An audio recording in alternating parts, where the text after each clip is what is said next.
शेवटी फक्त एक 5 मिनिटं घेणारे आणि पूर्ण विराम देणारे.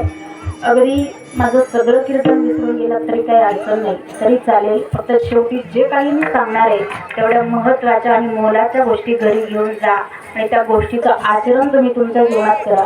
तर आज पाहायला गेलं छत्रपती शिवाजी महाराजांच्या महाराष्ट्रामध्ये राहणारी मंडळी आपण आहोत. महाराष्ट्राचं दुर्दैव एवढं झालं, आमच्या भारतामध्ये आमच्या महाराष्ट्रामध्ये आज आमची मुलगी सुरक्षित राहिलेली नाहीये. म्हणून एक गोष्ट मी सांगून जाईल. एकेकाळी आम्हाला वाटायचं आमची मुलगी पोटात असताना तिचं आयुष्य धोक्यात आहे, एकेकाळी आजही वाटायचं फक्त मोठ्या मुलींचं आयुष्य धोक्यात आहे. पण या जगानं आज आम्हाला हेही दाखवून दिलं की 3.5 वर्षाची मुलगी सुद्धा आज आमच्या महाराष्ट्रामध्ये सुरक्षित नाहीये. कुठं गेलाय आपला धर्म, कुठल्या पातळीला चाललाय आपला धर्म. हा महाशिवरात्रीचा सुंदर एवढा पर्व काळ आहे. कुठंतरी चांगले विचार घरी घेऊन जा आणि त्या गोष्टीचं आचरण तुम्ही तुमच्या जीवनामध्ये करा. आज पाहायला गेलं तर दादा त्या महाराष्ट्रात मुलगी सुरक्षित राहिली नाही. एक गोष्ट तुम्हाला मी सांगून जाईल. छत्रपती शिवाजी महाराजांच्या महाराष्ट्रामध्ये आपण राहतोय. कुठंतरी राजांचे विचार, त्या विचाराचं आचरण कुठंतरी तुम्ही तुमच्या जीवनामध्ये करा. तुम्हाला विनंती असेल महिला मंडळ, आपल्या मुलाला संस्कार देताना चांगले संस्कार द्या. माझ्या रोजच्या कीर्तनातून हा संदेश लोकांना आहे.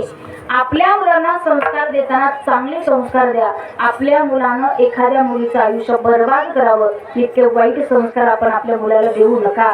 सगळी मुलं महाराष्ट्रात राहणारी सारखी नाहीत दादा, पण या महाराष्ट्रामध्ये या भारतामध्ये अशी काही नराधम जन्माला आली त्यांनी मुलींचं आयुष्य बर्बाद केलंय.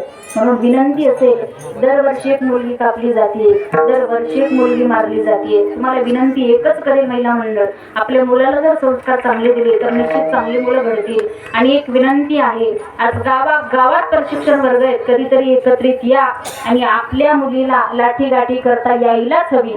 आपल्या मुलीला दानपट्टा चालवायला यायलाच हवा. आपल्या मुलीला तलवारबाजी करायला यायलाच हवी. या जर गोष्टी तिला येत नसतील तर समजा तिचं जीवन आयुष्य तिचं धोक्यात आहे. तुम्हाला विनंती असेल, कधीतरी एकत्रित या. भरपूर शिकवा तुमच्या मुलीला, अपेक्षापेक्षा जास्त शिकवा. पण या 3 गोष्टी जर तुम्ही तिला जर शिकवल्या, आजच्या कलियुगातील झाशीची राणी आपली मुलगी असेल.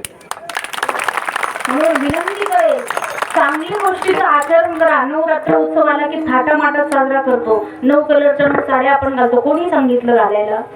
कोणी सांगितलं? कुठल्या ग्रंथात लिहिलेलं नाही या कलरची साडी घातलीच पाहिजे. कुठल्या पुराणात लिहिलेलं नाही घालू नका या माताची नाही, घातलीच पाहिजे.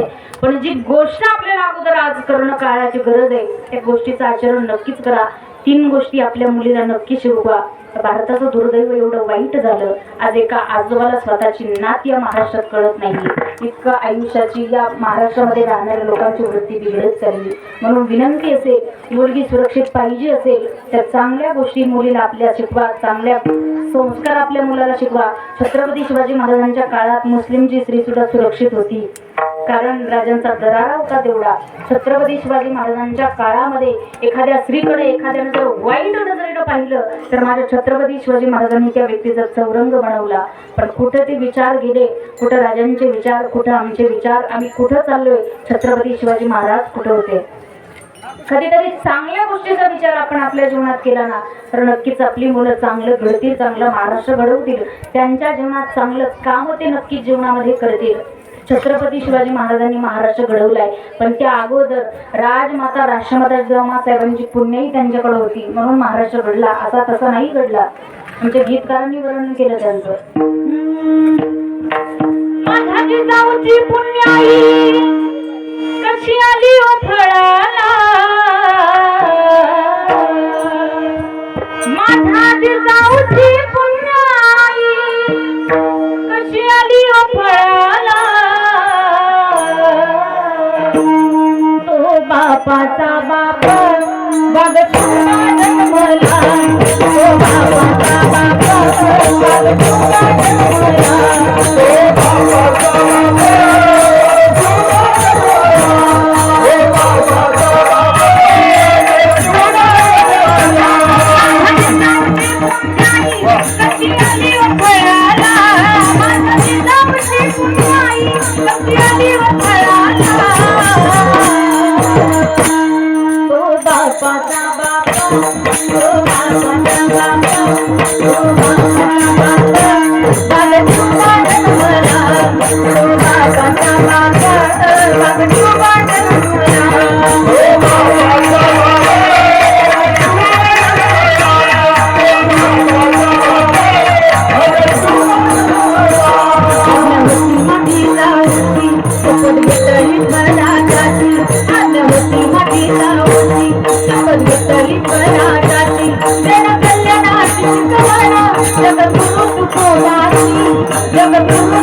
दादा विनंती एकच असेल, चांगल्या गोष्टी आचरण आपल्या जीवनामध्ये नक्कीच आपण केलं पाहिजे.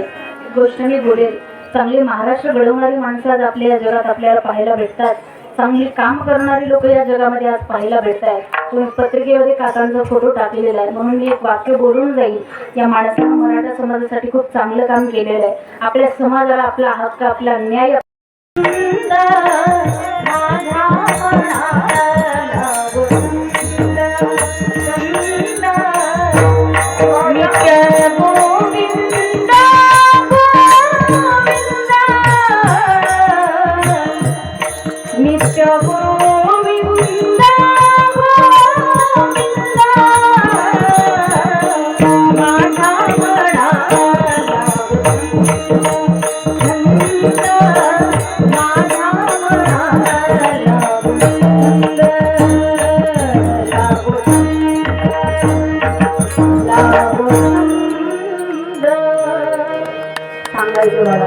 भगवंताची भक्ती कर.